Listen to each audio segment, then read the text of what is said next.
Hello everyone, how's it going? Dr. Incompetent here, and let's do a 2022 Complete Beginner's Guide to Slay the Spire. This is one of my favorite roguelikes of all time, certainly my favorite deck builder of all time. It's a game where I have over 1,000 hours on this one, and I play it all the time. It never gets old. And I always am trying to get new people into it, and I thought, let's walk through what this game is, how to play it, and some strategies so that you too can enjoy it if you've never tried it, or if you've been struggling a little bit in the early parts of the game. This game is everywhere. It's on mobile, every platform. It's dominating, and it's not going away anytime soon.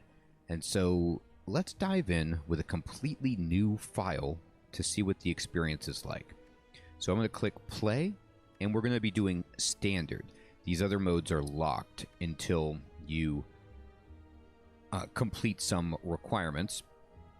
And so when we click standard, you'll see that all 4 of the character classes are indeed locked except for the Ironclad.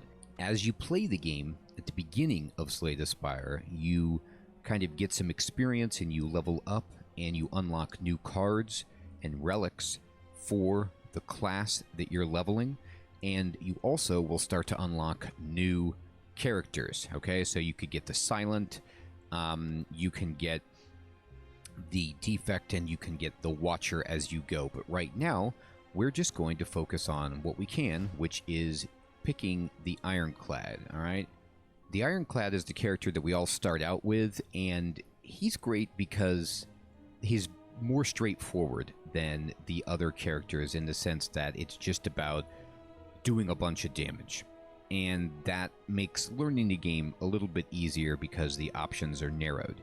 So we start with 80 hit points and 99 gold.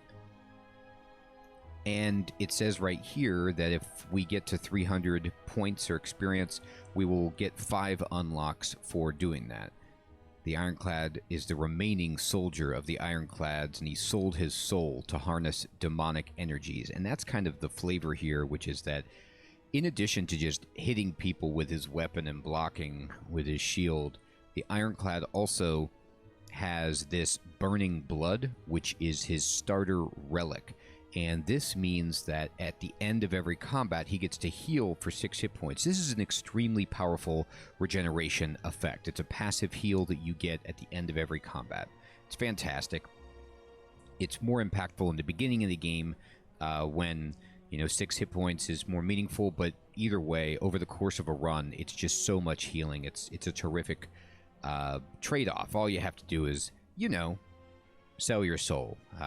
And you'll see within the cards that become available to the Ironclad, there are some more demonic type powers that really tap into that potential.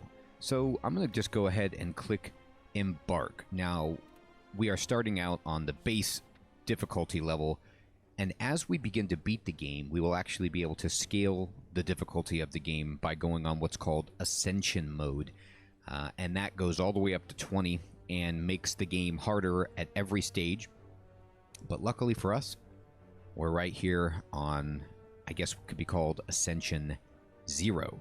Now, let's talk about what this game is. Like I said, it's my favorite roguelike, or one of my favorite roguelikes rather, and my favorite deck builder. It is both. It is a roguelike and a deck builder. Now, it's true that there are some roguelite elements where you level up and unlock things, but beyond just unlocking all of the game's potential, you'll do that pretty quickly, and after that, it's randomized every single time. So every time you boot this up, you're going to get a new map for Act 1 that you start on with different paths that we can take that are denoted here by these dotted lines and these flashing icons telling us what we will encounter at that node. We will start with a deck, and I'm going to click on deck up here to show you that. And you start with these 10 cards. So with the Ironclad, this is different based on what character you are. You will get these cards with the red background, which mean the red border. These are Ironclad cards. We get 5 strikes, 4 defends, and a bash, okay? And you begin with this deck, and this is a deck builder, meaning we will get offered cards for either beating enemies or as rewards for events. And we get to choose a card that we want to put into our deck and attempt to make it stronger so that we can beat the game. So right now we have a very generic deck that has some decent power level, but it needs to be made much better if we're going to take on Act 2, Act 3, and potentially even Act 4, okay? So let's talk about what we see right here.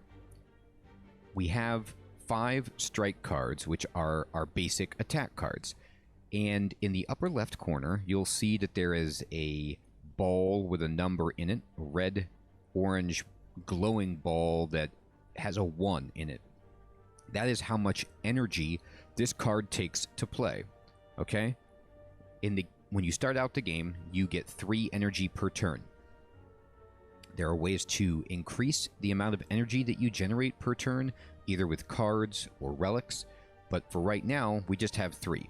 So we can basically take 3 actions per turn by playing 3 cards, or if we play Bash, which costs 2, we can play this and then 1 other card with our starter deck. Now, it says right here with Strike that it deals 6 damage. So this is damage that we get to target. We get to put it onto an enemy of our choosing, 6 damage. And this is our basic defense card. It costs 1 energy, and it gives you 5 block. And you see when I mouse over the card, there's a tooltip that shows up that explains what any word in yellow is, okay? So these are status words. Block just says, until the next turn, prevent damage. So if the enemy is going to be doing attack damage to us, if we are blocking, we get to subtract our block from any incoming damage, and we could potentially even take no damage if we block for more damage than they're doing. All damage, of course, that gets through our block, if we have any at all, just comes out of our hit points. And as it says here, if you run out of hit points, you die. And this is, going back to what I said before in terms of genre, a roguelike, meaning if we die, we will start over at the very beginning, losing everything that we accumulated during the run, all the cards, all the relics, and starting with this starter deck again in a new map. So we don't want to die. The special card that the Ironclad begins with is also an attack because, hey, we do a lot of attacking as the Ironclad. But this card costs 2 energy, all right? So it's expensive, and it only deals 8 damage. So you might think, well, 2 strikes deal 12 damage, and they cost 2 energy. That just seems strictly better. But that would be the case were it not for the status effect that Bash applies. It says Bash, when you use it on an enemy, it applies to vulnerable. And it explains in the pop-out tooltip, vulnerable creatures take 50% more damage from attacks. So what this means is, if I apply vulnerable on the enemy with Bash, and then I attack with a strike, instead of doing 6 damage, this will do 50% more, which is take half of this damage and just add it on top. It'll do 9 damage, right? It'll make all of my strikes for this round that I play Bash and the next round deal 50% more damage. Now, 2 vulnerable simply means 2 rounds of vulnerable. You'll put a stack of 2 vulnerables onto the enemy, and it will tick down at the end of each round, including the round that you play it. So it basically lasts for the round that you hit with Bash and then the next turn, okay? So this can be very, very good if you time it correctly.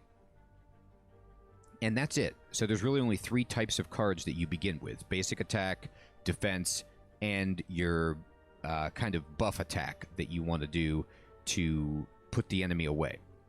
Now, I'm going to return and bounce back to the map screen. When you're starting out for the first time, you do not begin with the whale. We will see the whale later after we either clear the run or die. And so if you've played before a little bit, played a few runs, and you're saying, where's the whale? The only time you don't see the whale is right here when you're playing for your first time. Now, up on the top ribbon, you'll see there's your name, there's the character that you're playing, here's your health, here's your gold, okay? And gold is something that you use generally at shops. You can see that all of these icons on the map that have a money bag are shops. They're merchants where you can use your gold to buy cards, relics, or potions, okay? There are also events that can use your gold. I will show you an easy way to look at the map. The map, which we're staring at right now, is comprised of these types of different symbols in the legend. So question marks are unknown. If you go to a node that is a unknown, there is a random event that will happen at that unknown, and it is pooled. It's pulled from a pool of events that can possibly happen in Act 1. Now, if you're interested and you want a deep dive on this game, there is a great resource that you can download called the Slay the Spire resource. If you just Google that, you will get like basically a Google Doc or an Excel file that is a massive spreadsheet that explains all of the possible enemies that you can encounter and their attack patterns, all of the unknowns that you encounter, and all of the elite fights throughout the whole game. So you can really, really plan if you want to. I don't necessarily believe that this is necessary when you're first starting out. I think you can just kind of learn things through repetition. But especially if you want to play at higher difficulty levels, those kinds of specific numbers and that level of granular information can make or break you. So it can be very, very helpful. So sometimes unknown fights can be battles where you will just fight an enemy. All right. So we see all of these enemy symbols that are on the map.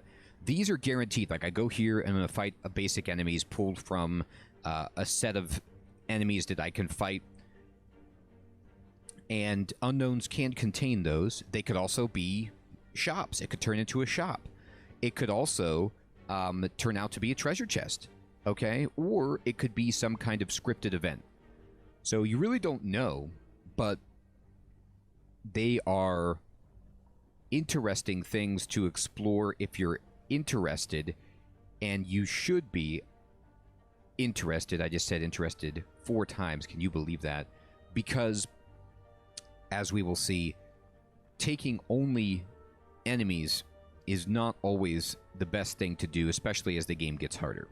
So our choices, all right, as we look at the map, are we can start on one of these 3 blinking nodes. Now in the game, it will always blink, telling you where you can go next. So right now we need to choose where we start, and it says at the bottom, select a starting room. We can start on the left, in the middle, or on the right.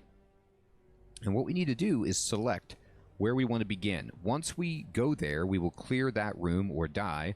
If we progress, we then get to follow the dotted lines in the direction of our choosing. So if, for example, we select this node on the left, we could start here, okay? And then if we win against this regular enemy fight, we can either go to the right to this unknown node, or we can go to the left to this other enemy and proceed in that way. Now notice how if we go to the left to fight this enemy, once we clear this enemy, there is no other option. We can only go forward, forward, forward, forward. It does not branch again until way up here at this node. You can scroll this map up and down using the mouse wheel, or just holding with left click and dragging. So that helps understand how you path through the act and eventually arrive at this big node up here, which is our boss. And this boss right here is the Guardian, okay?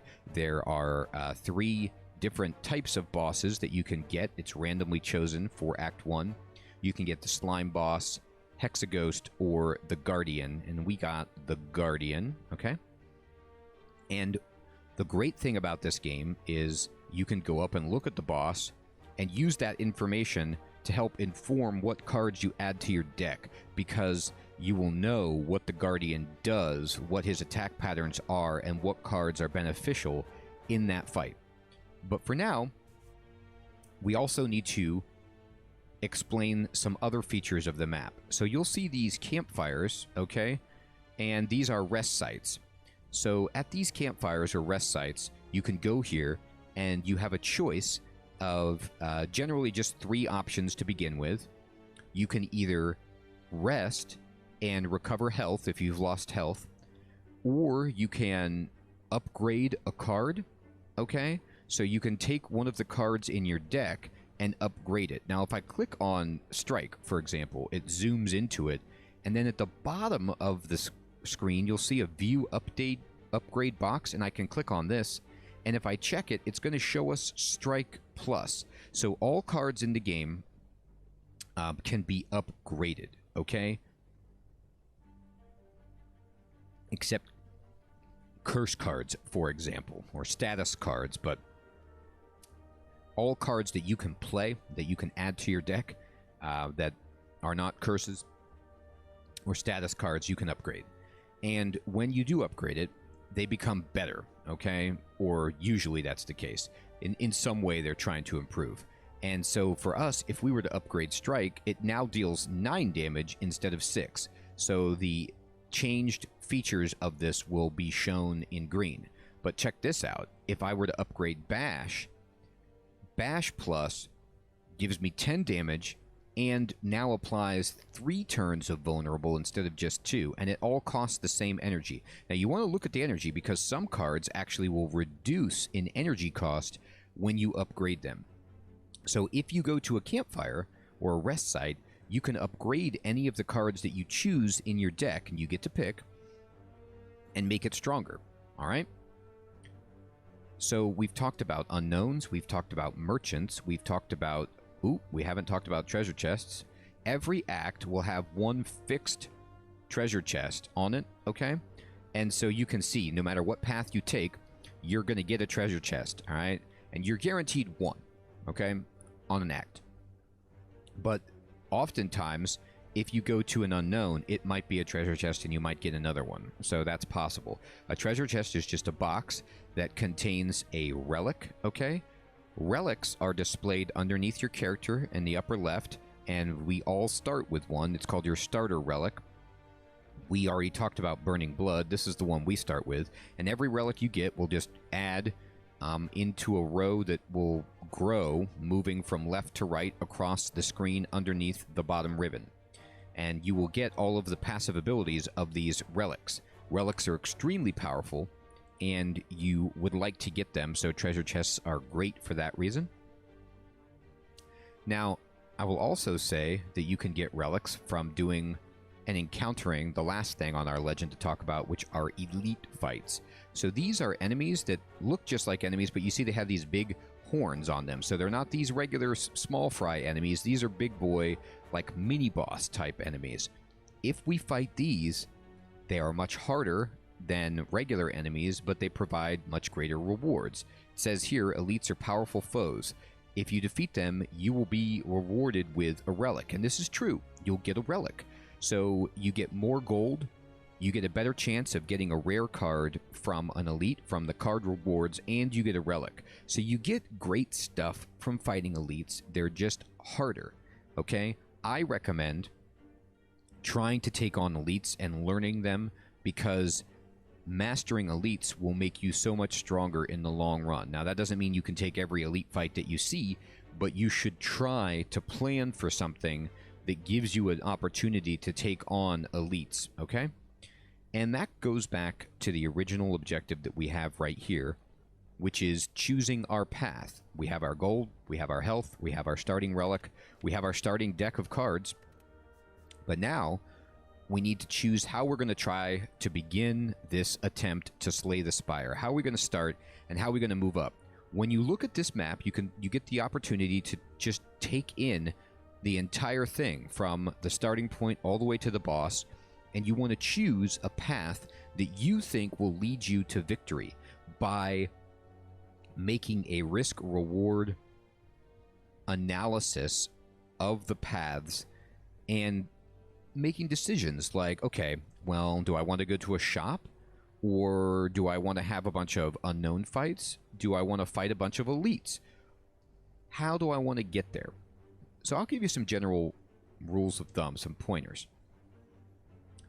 These two shops right here are available to us, but if you can, having a shop later in the run is more advantageous because we don't have very much money right now. We have 99, which is okay, but if we wait to take this shop, for example, by the time we get here, we'll get a bunch of money. Every time we defeat an enemy, we get a card reward and we get some gold. So if we save up for this shop, we'll have more gold to spend that could possibly get a better card, a better relic, or just 2 cards or more, something like that. Additionally, you do not want to take a super amount of hallway fights if you can avoid it, because they get harder as you go. So what I mean by that is, on Act 1, the first 3 hallway fights with these, and enemy fights are called hallway fights, the first 3 enemy fights that you do are pulled from an easier pool of enemies. So they will just be easier. Like, you'll get, you know, they'll randomly roll and take an enemy from this easier set of possible encounters.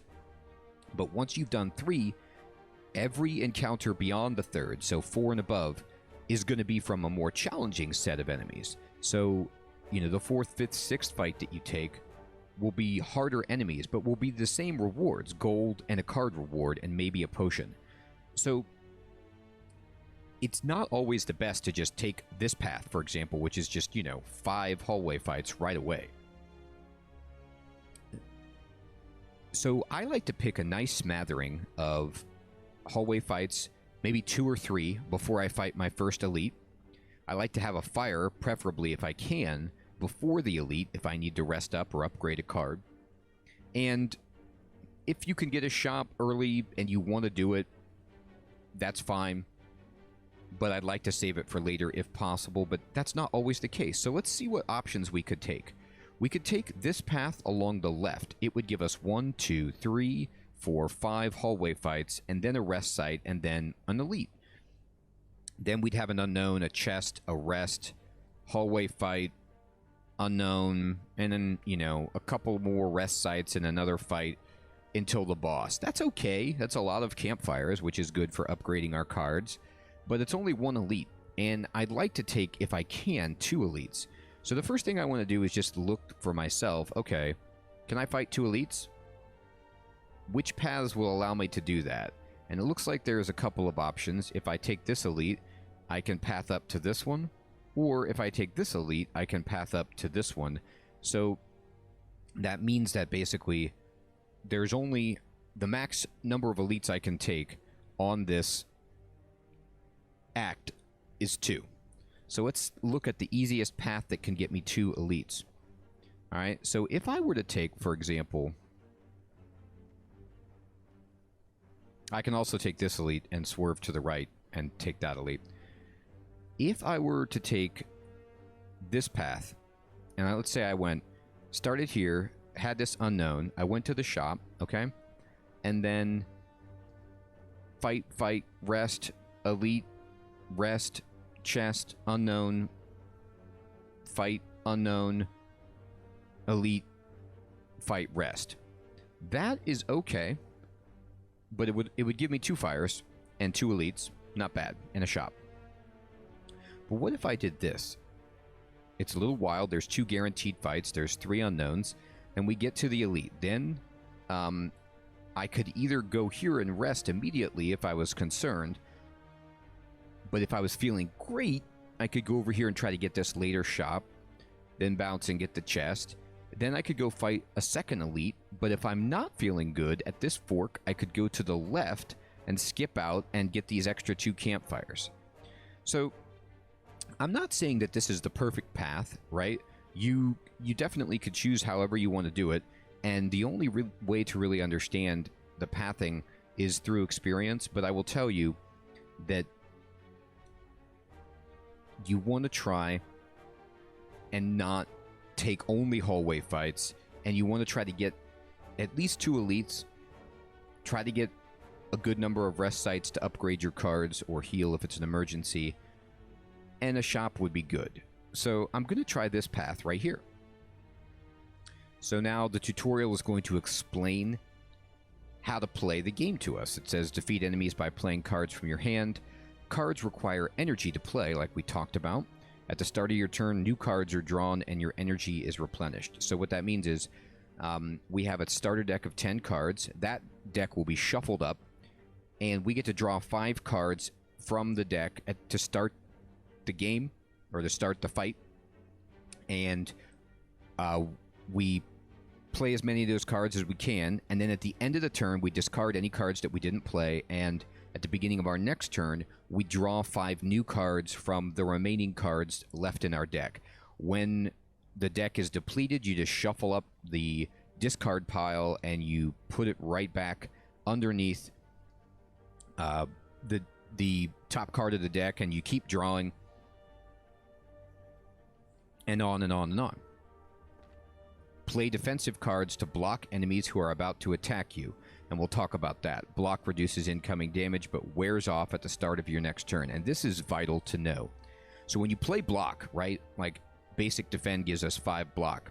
Let's say the enemy does 4 damage. Well, it takes off 4 of our block, and we have 1 block left. Unless we have special relics or cards, the block at the end of the turn disappears, so we don't get to keep it, okay? It's only for that turn. During your turn, you can observe an enemy's intent above them. If an enemy is an intent on attacking you, be sure to gain some block.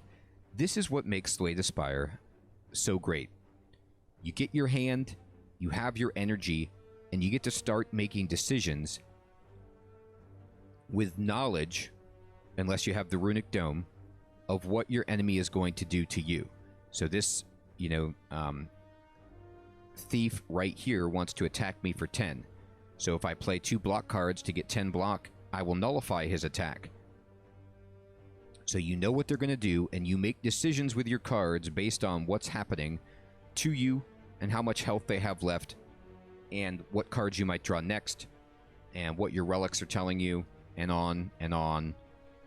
And it all melds together into a sublime, head-scratching experience of strategy, wits, and a little RNG. I'm ready. So here we go. This is our first fight. We are on floor 1. So if you look at the top of the screen, additionally, we also have these 3 empty vial slots. These are our potion slots. Now, we don't start with any potions, but we can get them, and we can hold 3. We are on floor 1. That staircase 1 means just what floor we're on. And if I look at the map, like here's floor 1. When we go into either of these rooms, we'll be on floor 2, and every single node you take will progress this. Now, looking at the enemy's intents, there's a acid slime in the front, and there's a spike slime in the rear. The acid slime is going to hit us for 3 damage. Mousing over things is great in this game. It gives you a lot of information, okay? And this guy, this green swirl above him, means he's going to debuff us. So he's going to inflict a negative effect on us. So he's either going to add negative status cards to our deck, or he's going to sap our ability to defend or attack, do something to us that's not damaging, but generally we don't want it. So, given the fact that there's 3 damage coming in, we have to plan accordingly. Right here, this is our energy. It's telling us we have 3 out of 3 because we start with 3. Here's our hand at the bottom of the screen. On the left is our draw pile. Okay, we have 5 cards left. Remember, we have a 10-card deck. We draw 5. And at any time, you can actually click on the draw pile and see what cards are remaining in your deck. This is an incredibly powerful thing to do. You can either click on it or push the A key to get here. Because what this allows you to do, especially at the beginning when you have very few cards to choose from, is I know this is what I'm going to draw next turn. So I can plan accordingly. Oh, I'm going to get these cards next turn. This can affect my decision-making in the present turn. All right? And over here to the right is my discard pile, but it's empty because we haven't done anything. And you can click here to end the turn if you want to when you're done, but we aren't done. We have to play some cards. So I could play a defense card and block all incoming damage, right, from this acid slime. But the first thing you want to do in this game, before you play any cards, is look for lethal. So this slime has 8 hit points. I can kill that slime by playing 2 strikes. So if I were to put 2 strikes into this slime, I would kill him, and then I would no longer need to block, because what happens is we will play our cards, and they resolve. Then the enemy gets to take its turn. So if we kill it before it gets to act, it does nothing, right? So that's very good. So we can kill it, and then we have a strike left over that we can put in to the spike slime. So there's actually no need to block this turn. I recommend playing this game nice and slow. I can get into a tendency where I play really, really fast. Like I said, I've played over 1,000 hours, so I will just, like, you know, play really fast because I've played so much, and that just leads to making mistakes. You want to be very, very deliberate and methodical because this game can be extremely difficult, especially as you scale in Ascension. So I'm going to take my strike.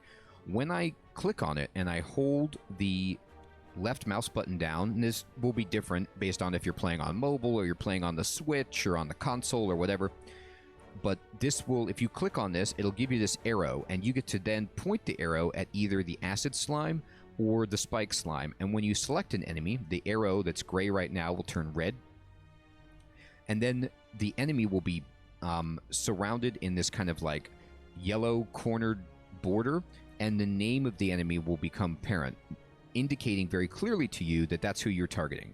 So we want to hit the acid slime, okay? And we hit it for 6. You'll see our card goes away into our discard pile. Now we have 1 strike in our discard pile, and our energy has gone from 3 to 2 because we spent an energy to do this. Now I'm going to do that again and kill the acid slime, and it's dead. So you see the acid slime is no longer there. Its intent goes away. The enemy itself disappears. And I have 1 energy left, and I'm going to strike the spike slime, and he has 26 health out of 32 now, and all of my energy is spent. You see this is kind of grayed out. You see our discard pile. We've got 3 strikes in there, and I'm just going to click end the turn. Now it's the enemy's turn, and he's going to lick us. Gross. And so he has licked us and made us frail. And you say, well, what's frail? Frail is a debuff, and if I mouse over it, it says we get 25% less from block cards for 1 turn, which means if I want to block, now my defensive cards, instead of giving 5, they only give me 3, okay? So that's a shame. It really is. Now, I have a few options right here, okay? And none of those options include me fully blocking. So one thing you want to do in this game is understand that, of course, if you lose all your health, you die. And the run is over, and that's very bad. But health is a resource, just like anything else. So you're not going to be able always to just erase all the damage you take.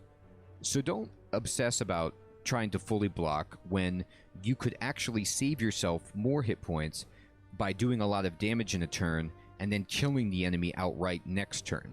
Okay, so these are all parts of the, cost-benefit analysis that you have to make. Now, also remember, if I block for 6 right here and I take 2, Burning Blood is going to restore 6 health. So I'm at full health, I'm at 80, I would go down to 78, and then, provided I kill the guy without taking any extra damage, I would just regenerate all that hit points back. So I could block here, and then attack, right? Putting him at 20. that's decent. That's a decent idea. Okay? My problem with that idea is that while putting him at 20 is pretty good, because strike does 6 damage, even if I draw next turn 3 strikes, and by the way, I don't know what I'm going to draw next turn. You see how my draw pile is empty? If I click on it, you know, he says, my draw pile's empty.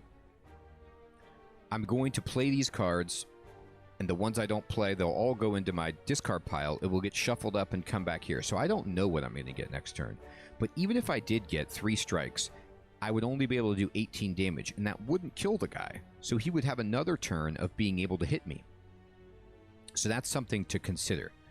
Additionally, he wants to attack and inflict a negative effect. So if you see that they have the little sword icon above them, and there's a damage number, and then there's also the green swirlies, that means it's like a strategic attack. He's going to hit us for 8 and put a negative effect on us, so that's quite annoying.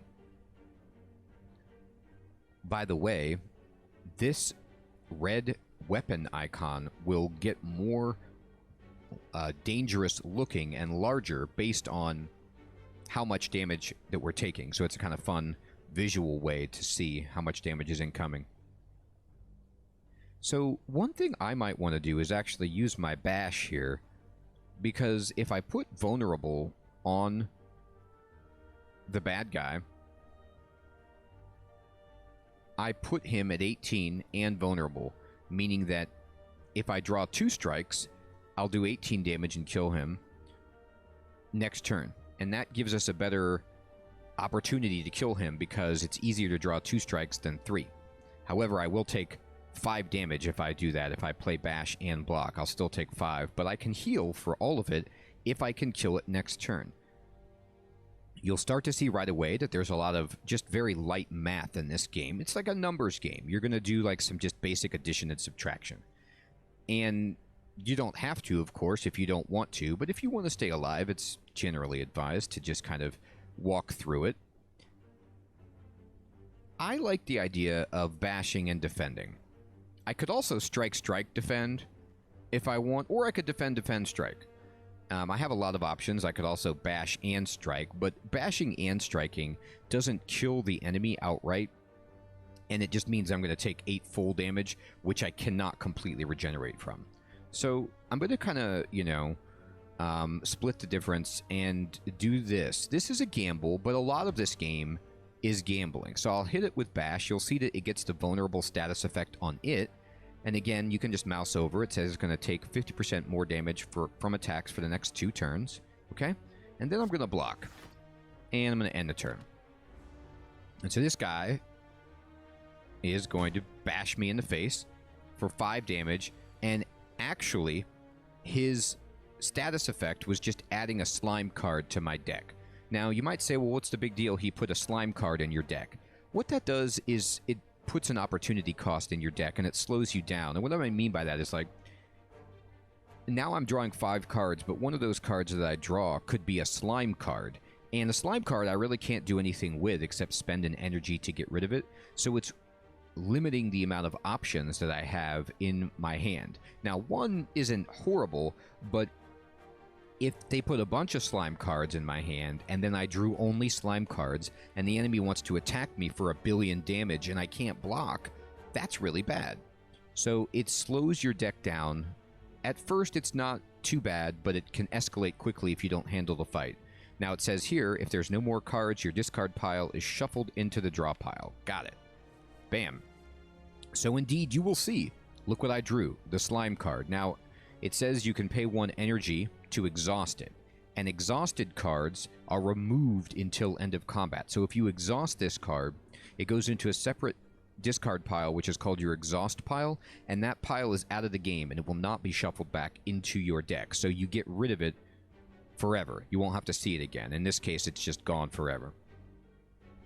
He has 18 health, but he's vulnerable. So if I hit him with strike, we have 2 strikes and we can kill him. Now check this out. If I mouse over strike, it does 6 damage. But if I take my strike and then I target the vulnerable enemy, see how the 6 changes into a 9. The damage on the card, when targeted at the enemy with the status, will reflect how much damage you're going to do to that enemy, but it doesn't, of course, include how much block it has, but this is how much damage we're going to do to either its block or its hit points, or both, depending on how much it is. We're going to do 9, and let's just hit him again for 9. And he's dead, and we win.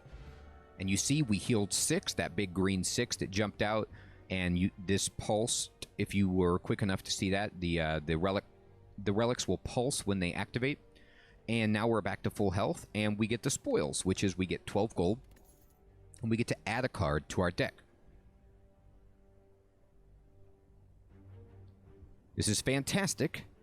And so we're up to 111 gold. I'm going to click this. And now we get a choice of 3 cards. I will tell you quickly that gray cards are common, and blue cards are uncommon, and kind of orangish gold cards are rare. Now, rarity is important in understanding the frequency with which you get the card, but it's not going to always, be a situation where, oh, I take the uncommon card because it's better. A lot of the times, common cards can be more useful to you, especially early in the game, than even rare cards, which take a lot more time to set up or are very specific. So let's look at our choices. Right now, we could take Body Slam, which deals damage equal to your block. This is a fun card where, you can block a bunch and then hit them for your block. So you can be defensive and attack. But early in the game, when we don't have that many great ways to block, and this costs 1 energy, it's not that great. But if I click on it... Okay, I was going to click on it to... That's hilarious. I was going to click on it to make it big so I could show you the upgrade. You have to right-click to view the card, not left-click. So we've selected the card that I didn't want to pick, and this will be fun to show you why this card isn't great now, but how we can make it better. The other choices there, were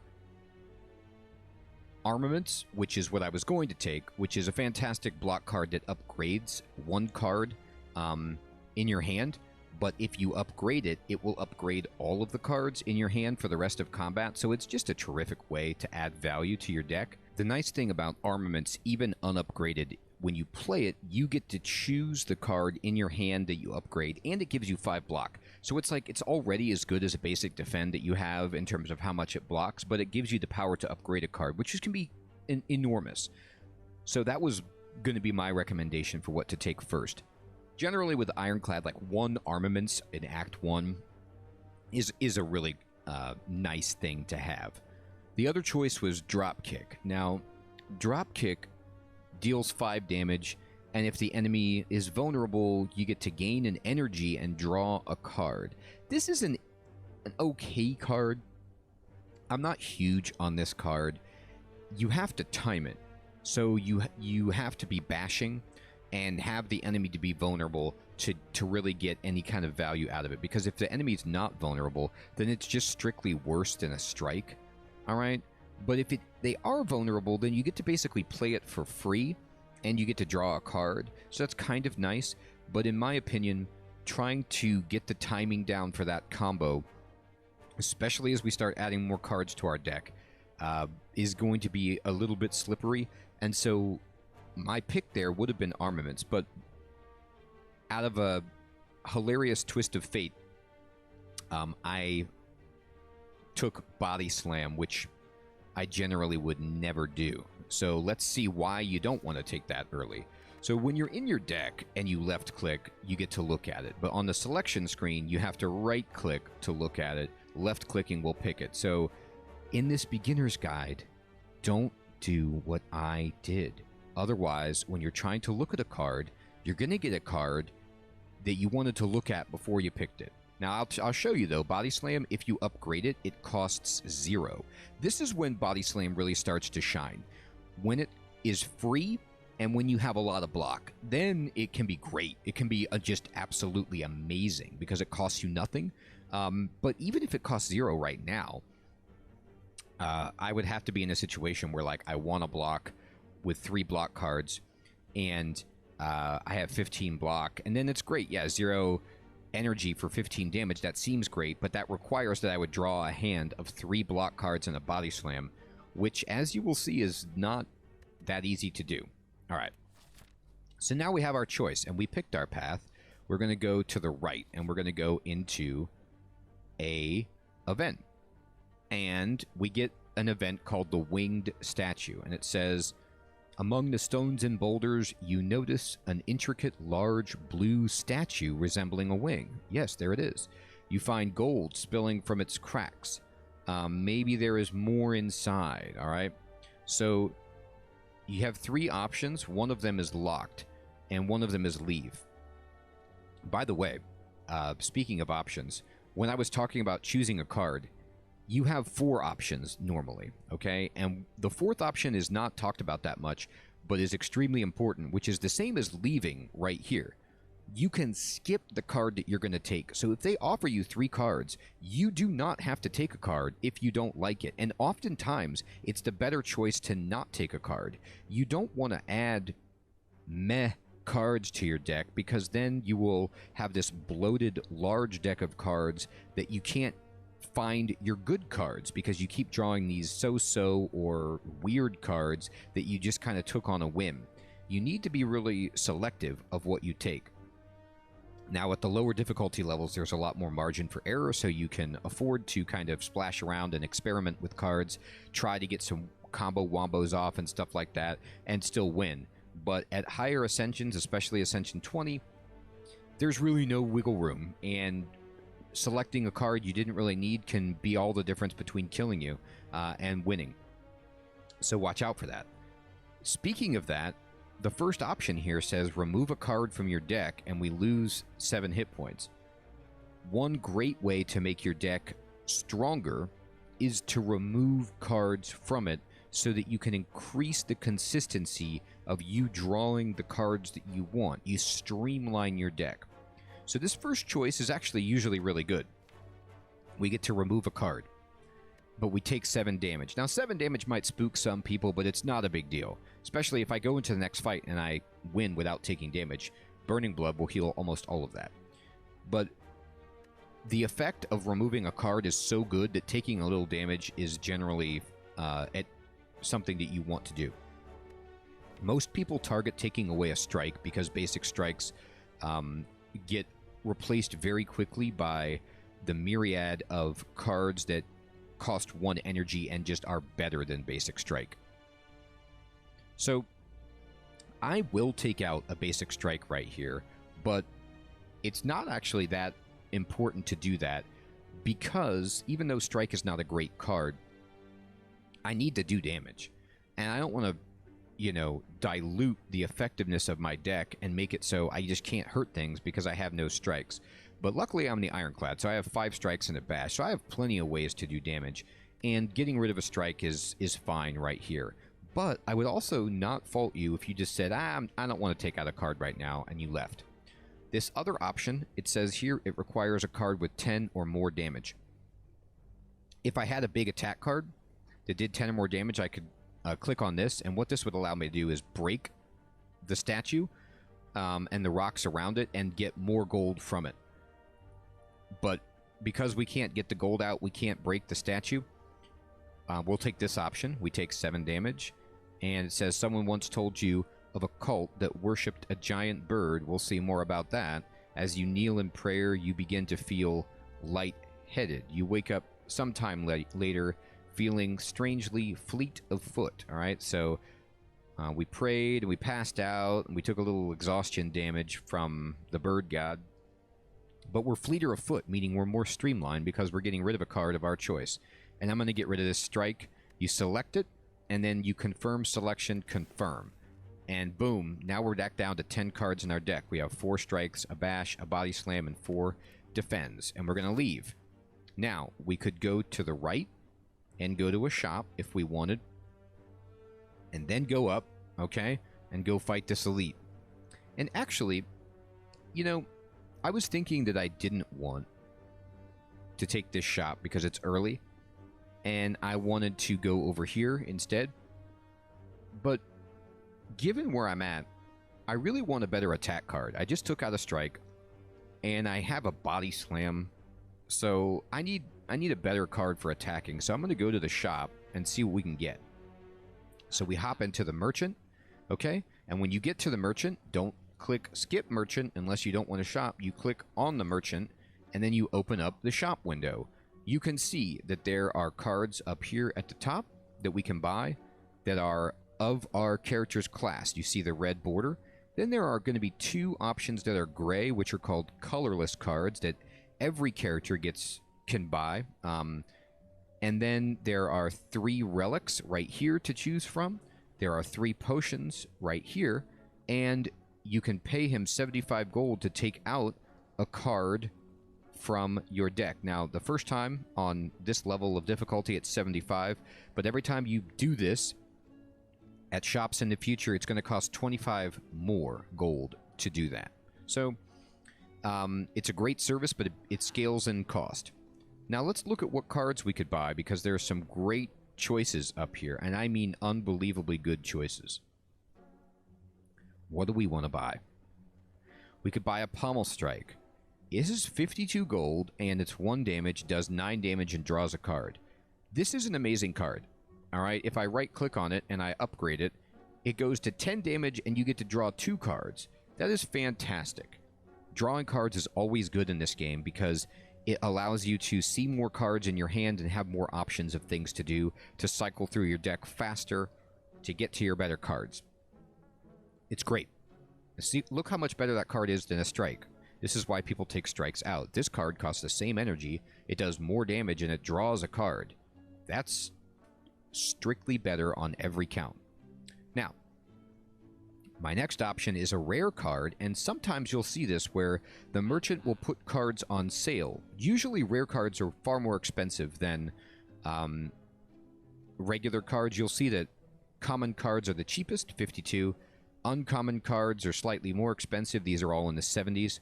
And then rare cards are going to be in the hundreds usually, but this card is on sale. Now, these prices will all scale and fluctuate based on your difficulty. Now, Bludgeon is amazing. It costs 3 energy, which is all of our energy for the turn, but it does 32 damage. That's going to just straight kill most enemies in one shot.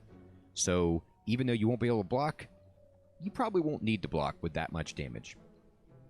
Burning Pact is a very good card for going infinite or getting rid of status cards, or if you have something that synergizes with exhausting, but we don't right now. This is a card you would take later in the game when you have more things established, but right now this really wouldn't be that good for us. Now, Disarm is a terrific card. Disarm says the enemy loses 2 strength. Exhaust. So strength can either add damage to your attacks or subtract. So, like, for every 1 strength, you're just going to do 1 more damage on your attack. So, if you lose 2 strength, if I were to lose 2 strength, every strike in my deck would now hit for 4 instead of 6. So it's a huge debuff to the enemy, and it's permanent for the rest of the fight, unless they cleanse their debuffs. And generally, it's only elites that can do that. I'm sorry, bosses that can do that, not elites. It's generally only boss monsters that can just cleanse their debuffs. That's 2 strength for the whole fight that the enemy is down. That is enormous. That, over the course of a fight, can save you so much health. So this is a great card to have. And then there's Feel No Pain, which is a ridiculous Ironclad power. Powers are cards that you play them, and once you play it, it stays in play. It basically enhances your character for the rest of the fight. So it costs 1 energy, but you play it, and then the power is exhausted from your deck, okay? So you'll never draw this again once you play it. So that's good. And you get this effect for the rest of the fight. And with this effect says whenever a card is exhausted, you gain 3 block. So you can combo this with a lot of Ironclad cards that like to exhaust to get block. And this is extremely good. So this is great, but it's not great now. This is great later. You can take this and plan for the future, but in our current situation, this would do nothing for us right now because we don't really have cards that are going to be exhausting, right? So what you want to think of is, yes, it's good to plan for the future, but in this game, I like to more accurately plan for what's coming up immediately. Because if I take this to plan for the end game, but I don't live to get to the end game, well, what's the point? So while this card is good, it's not good for us right now. I think the best pick for us right now is Bludgeon, Pommel Strike, or Disarm. Those are the three that jump out. And Bludgeon is the one that I want to get. It's on sale, and it's just ridiculous. We're just going to be smacking things in the face and getting through our fights so easily with this much damage. Overall, Act 1 in Slay the Spire can be thought of as a DPS check. Like most of the fights and the elites and the bosses, it's like a DPS check. How much damage can you do in a short period of time? And if you pass that threshold, Act 1 is not going to be that bad for you. Once you get later, then you're going to need to start significantly scaling and blocking and doing combos and things like that. But for now, it's really mostly about, can we do enough damage? Bludgeon will let us do enough damage to just beat this entire act by itself. It's that good. Now, Pommel Strike is great. I could take Pommel Strike and buy a potion. Like, I have 111 gold. I could do that. But this is just so good and on sale that I'm going to buy it. And now we have 32 gold left, but you'll see all the items are in red because we don't have enough money for any of this. Just as a side note, when you see a relic in a shop, okay, you can always just check these out to see what they are. This is why early shops aren't the best, because you'll never have enough money to buy any of these early, unfortunately. And if you see a relic in a shop, you will never see it for the rest of your run. This is the only time you'll ever see, you know, Pantograph, Lizard Tail, and Hand Drill. It's not anything to worry about. It's just something to note. Like, if you're planning on, man, I really need a Lizard Tail, you're never going to see one again this run because it was here, we didn't buy it, and it's over. I'm going to leave. I'm going to proceed. Let's go into this fight. And it's a Jawworm, okay? Now, the Jawworm wants to hit us for 11. Unfortunately, we drew Bludgeon the first turn. This is one of the only enemies that's, like, formidable enough to not get killed by this in one shot. So, I can't block for everything, but I can block for some. And so I think what I want to do here is defend and bash. We'll put the vulnerable buff on him, or debuff on him. We'll take 6 damage, but, you know, that'll get healed up. And then we'll pass. Bludgeon, we could do 32 damage to him and put him to 12. And then if I look at my remaining cards, I do have a possibility of drawing 2 strikes and killing the guy, or I could draw 2 defends and then body slam and kill the guy, okay? But I would just take 11 outright damage. And so I kind of feel like for now that I want to just split the difference. But let's see if that was a poor decision. Now, luckily for us, okay, what this guy wants to do is defend. And so because he's going to defend and do a buff on himself, he's not going to attack us. So we don't take any damage this round. So we want to strike him. Well, let's look. How much damage can we do max? If I strike him, I do 9. And then if I defend and body slam him, I'll do 7. So I will do 16. If I defend, body slam, I will do 15. So I do more damage by striking him, playing defend to get 5 block, and then playing body slam to do 7 damage, right? And so now he's at 20. And we're going to reshuffle our deck. Now, we might not win on this turn, but if we draw Bludgeon, we do. And we do. So we aren't necessarily punished for the way that we played that. We drew enough block, by the way, last turn that even if he wanted to attack us, we would have just blocked out and waited for Bludgeon. Bam. Goodbye. Heal up. It's like it never happened. We got 10 more gold, and we get to add a card. So what card do we want? Okay. We could take Flex, Rampage, or Reckless Charge.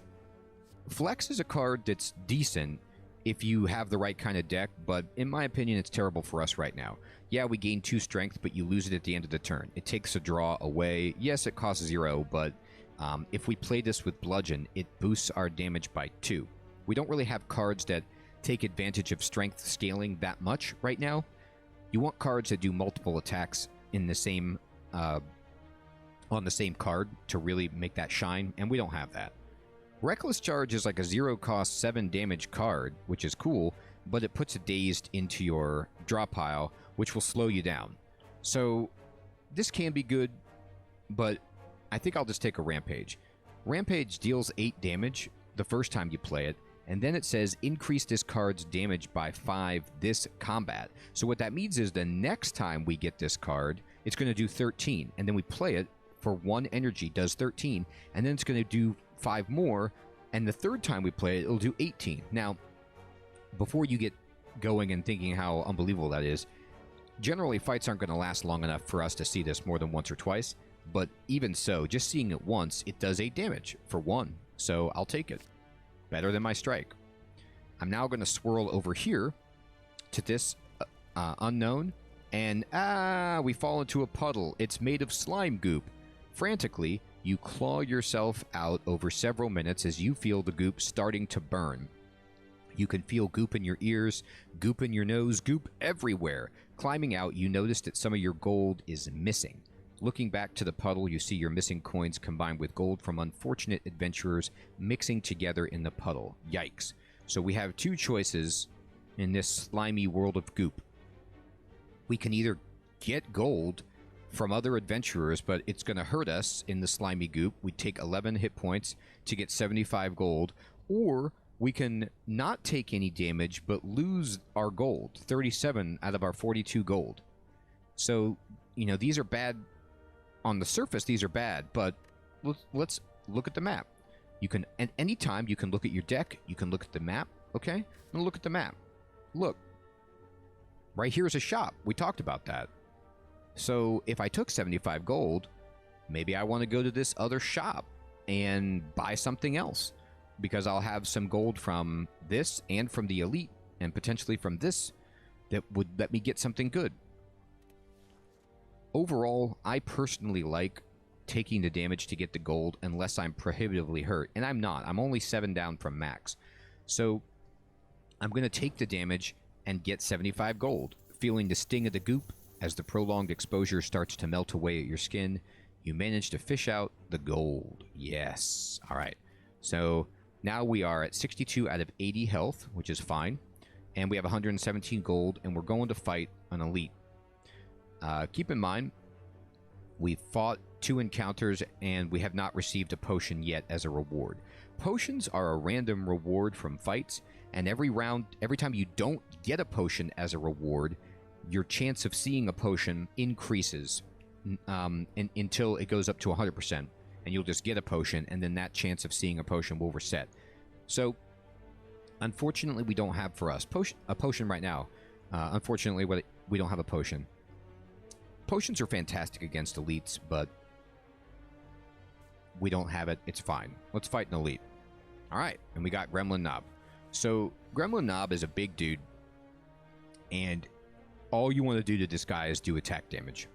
This guy is going to buff himself, and he's going to put on this special buff for him that makes it so every time we play a skill card, aka block cards, or defensive cards, he gets stronger and will do more damage to us. So he's like, don't play skill cards. I don't like it. I just want to smork.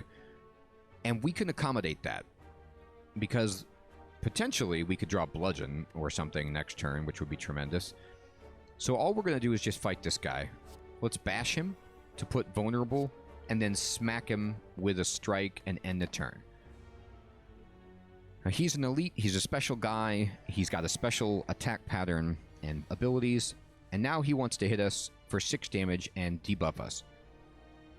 Now he's vulnerable, right? So if I bludgeon him, I'm going to do 48 damage to this guy right now. 48. Yes, I'll take 6 damage, and he is going to inflict a vulnerable against us, okay, which is awful. But we will put ourselves in a position to kill the guy on turn 3, which is what you want to do against Gremlin Knob, okay? So this guy is angry, and our choices here are, you know, we could block, and then we could rampage and strike or something like that if we wanted to. Or we could block and rampage and body slam, although body slam is just worse than strike in this spot. But remember, every time we play a skill, he's going to get stronger. So he will do 8 damage to us instead of 6, and then he will be stronger for the rest of the fight. So I'm just going to bludgeon the guy. And now he only has 17 health. So there's a very real possibility that we kill this dude next turn, or we hope so. End turn. We're reshuffling. We could draw bludgeon again, right? It's possible. Or we could draw some other good cards for ourselves. But we didn't. And this is sad. So in this spot, okay, we can't kill the guy right here. And we're going to just have to take this hit. And this is too bad. If we would have drawn a bash right here, we would have won. Or if we would have drawn a bludgeon. We need a bash and a strike, or a bash and a rampage, or just a bludgeon by itself. Or even a third strike, we would have won. But unfortunately, we didn't get there. And that just is how it is sometimes. So if I defend, you'll see he goes up to 12, okay? And now I have a choice. Do I want to defend again and make him stronger, do 14, all right? Actually, he'll do more than that because I'm vulnerable. But do I want to block again? Or do I want to say, what do I have left? What would it take to kill this guy? I'm definitely going to strike him, put him in 11, and then what's the worst that I could draw next turn? What if I drew Body Slam, Defend, Bash, and Rampage? There's no way with these cards left that I could not kill him next turn, okay? So because I'm 100% going to kill him next turn, I am going to block again. And you see, I block, but he does 3 more damage, so I'm really only blocking for 2. So this is a terrible idea if he's going to live for more than 1 turn, but he's not. So we will kill him right here. How about Bludgeon? So like I said, Bludgeon takes care of an elite. Now, you might think, well, no, it didn't take care of it. He did a lot of damage to you. He did. He did hit us, right?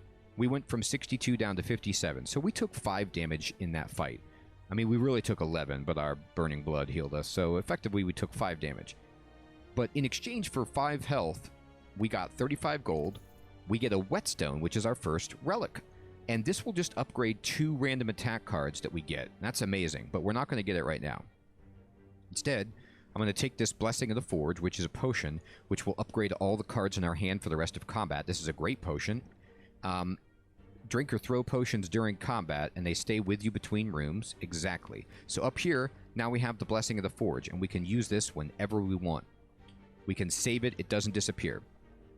Before I take this Whetstone, I'm going to look at the cards that we can add, because if there's a good attack card in here, I might want to have a chance for it to get upgraded. So let's see what we've got here. We could take Iron Wave, which is a nice, fun attack and defend card. Ghostly Armor, okay, which is like 1 energy for 10 block, and that's amazing, but if you don't play this card, it exhausts. So you have to play it when you draw it, or you lose it for the rest of the fight. And Anger, which is a 0 cost 6 damage card that keeps replicating itself every time you play it. So it's a nice little damage boost. These are all actually pretty decent choices. I don't have any problem with any of these cards. I still probably don't want a tremendous amount of block, except I do have a Body Slam. I think because I have a Body Slam, and because I have a Bludgeon and a Rampage, I feel like my attack is reasonable. So Ghostly Armor is good. Now, Ghostly Armor doesn't go good with Bludgeon. Anger goes better with that, but let's take this. Okay? And then now we're going to take Whetstone, and oh my goodness. Relics found throughout the Spire grant unique bonuses and remain throughout your run. They can be found by defeating powerful foes or within chests. Got it. So now we have a relic, and like I said, it goes up here. And look what happened. We got Bludgeon upgraded, and we got one of our basic strikes upgraded. Bludgeon now does 42 damage. Bludgeon Plus does 42 damage. So this is a massive hit. Unbelievably great. So our damage situation is all squared away. Okay? And now we have a choice to make. Do we want to go here and upgrade a card? Or rest, if we really wanted to, but we don't. Or do we want to go over here? And I kind of feel like maybe we want to swerve over here, go to the shop, and then go fight this elite. So, let's do that. Oh, we lucked out. We get a chest. And inside this chest, we get 27 gold and a meal ticket. This is a ridiculously good relic, okay? Most of the relics in this game are ridiculously good. Like, relics are insanely powerful. The reason you love relics in Slay the Spire is because they are passive, permanent effects. You don't have to draw them. You don't have to spend energy on them. They just go into effect and do their thing if their conditions are met. So meal ticket says whenever we go into a shop, we're going to heal for 15, right? So look at the map. We're going to a shop next square. So this is immediately going to heal us for 15. Right? And then any other time in the game that we encounter a shop, we're going to heal for 15. So that's great, number one, because we can get full benefit of this. We're going to go up to 72 health. But also it means now at rest sites, we don't have to rest. We can upgrade cars because we're going to be healthier. And so we can gamble a little bit more. We can try harder paths. We can choose to take on more elites, do more difficult stuff because we have healing with the meal ticket. So this is a great thing to get. Beautiful. And now we'll just jump into this shop. And you'll see that we heal up.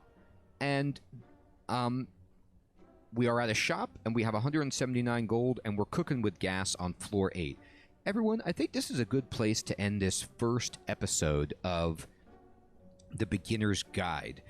We've talked about the concept of the game. We've done the beginning breakdown of the map, the icons, the strategy for pathing, understanding the ribbon, understanding our deck, understanding upgrading cards, how to fight, enemy intents, and we've really, really made good progress with our relics. Our deck is getting so much stronger, and I can't wait to progress with you guys further, take on some more elites, and even the boss in a future episode of this series. I hope you are learning from this and enjoying it. I'm taking my time and going slow to really thoroughly explain all aspects of this game because it's complicated. It's big brain at times, but it's so much fun. It's just such a great game. If you have any questions for me, please post them in the comments below. Thank you so much for watching. Have a great day. Take care.